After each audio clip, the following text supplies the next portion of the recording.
Domenica quarta di Pasqua, 11 maggio 2025, anno C. Dal Vangelo secondo Giovanni. In quel tempo Gesù disse: «Le mie pecore ascoltano la mia voce e io le conosco ed esse mi seguono. Io do loro la vita eterna e non andranno perdute in eterno e nessuno le strapperà dalla mia mano.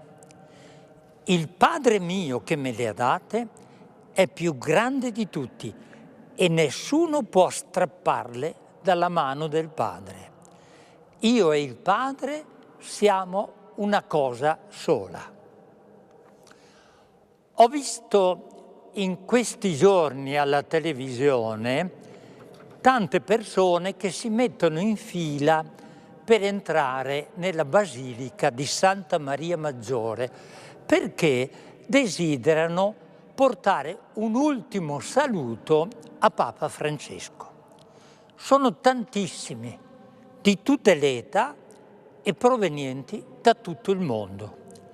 Non importa quanto c'è da aspettare e nessuno di loro si lascia scoraggiare dal sole, dal vento, dalla pioggia o dalle lunghe ore di attesa in piedi.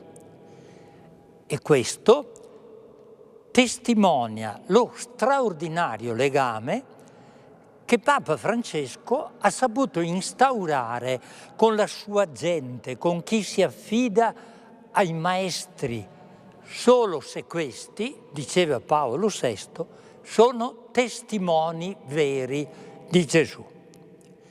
Del resto, il Vescovo di Roma, arrivato dalla fine del mondo, lo ha detto in modo molto chiaro alla sua prima messa crismale il Giovedì Santo del 2013, dove, rivolgendosi ai vescovi e ai preti che al mattino pregavano con lui, così si è espresso: «Questo vi chiedo, di essere pastori con l'odore delle pecore, pastori in mezzo al proprio gregge e pescatori di uomini».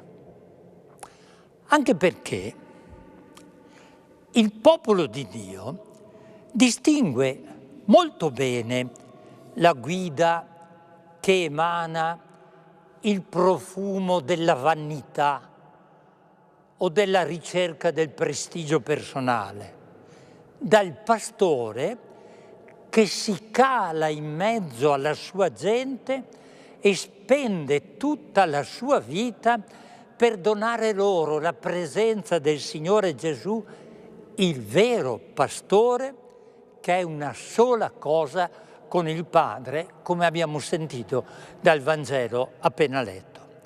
Ed è questo ciò che il popolo di Dio ha amato e ama ancora di Papa Francesco, il suo essere padre, perché con noi anche figlio, fratello e discepolo, come noi al seguito del Signore Gesù.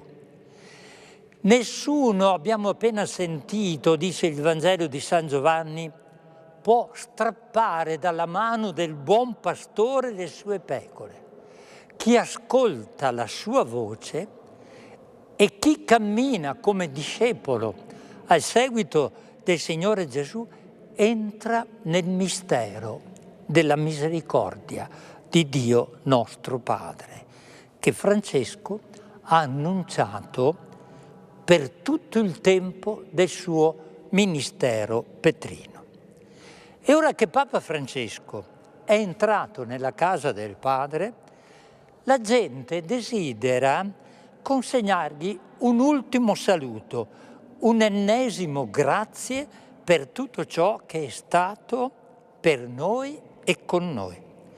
Non solo, considerato che lui ci ha sempre chiesto di pregare per lui, ora tanti vogliono che lui interceda presso il Padre e preghi, perché il buon Dio conceda a noi e al mondo intero quella pace per la quale si è tanto speso.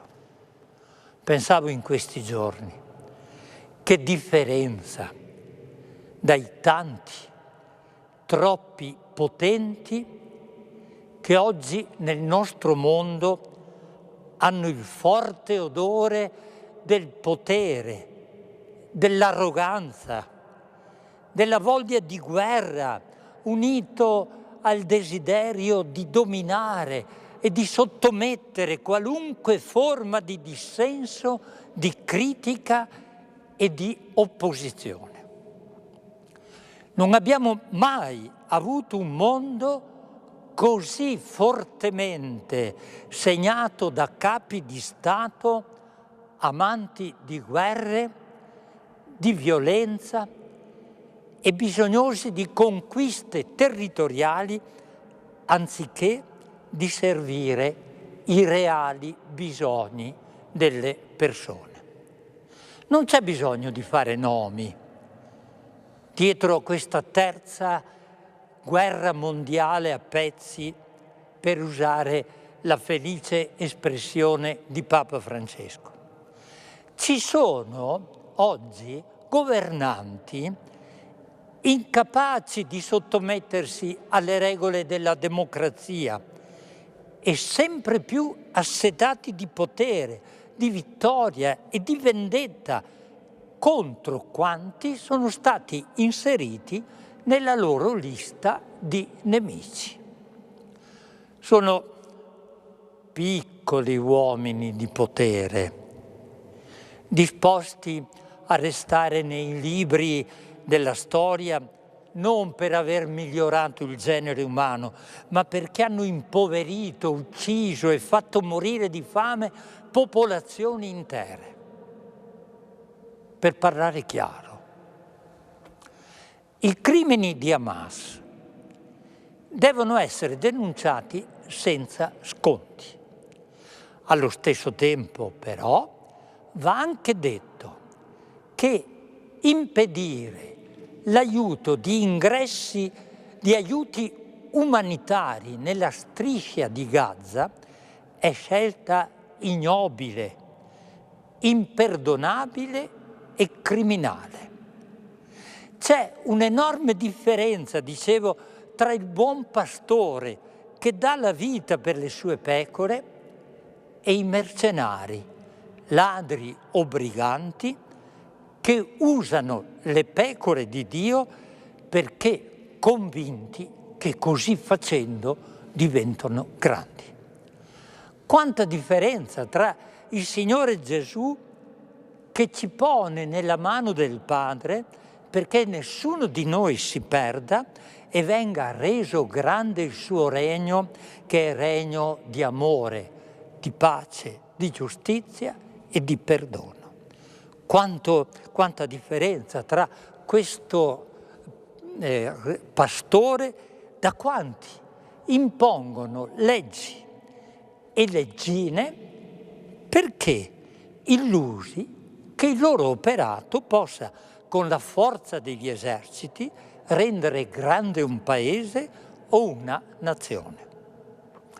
Mai, come in questo travagliato inizio di terzo millennio, abbiamo bisogno proprio del Vangelo di Gesù, che ci educhi ad ascoltare la sua voce e a sentire che Lui ci conosce per nome, ci fa vivere abbracciati a Dio nostro Padre, perché ci ama ognuno per quello che è. Questo significa ciò che abbiamo appena sentito: io conosco le mie pecore ed esse mi seguono. Il successore di Papa Francesco ci aiuti in questo cammino, ci consolidi nell'amore e nell'unità e ci renda sempre più operatori di pace e allo stesso tempo ci doni la forza di fare grandi i deboli, i poveri, i calpestati, gli esclusi e quanti sono scartati dai potenti della terra. Buona domenica a tutti. Caro Gesù, Lo scorso anno ero in macchina con lo zio e lui era arrabbiato perché la strada era sbarrata da un gregge di pecore. Il pastore gli ha chiesto di non suonare il clacson perché non serve. Pochi minuti e le pecore sono fuori strada, gli ha detto. Io non avevo fretta e non ero irritato dalle pecore.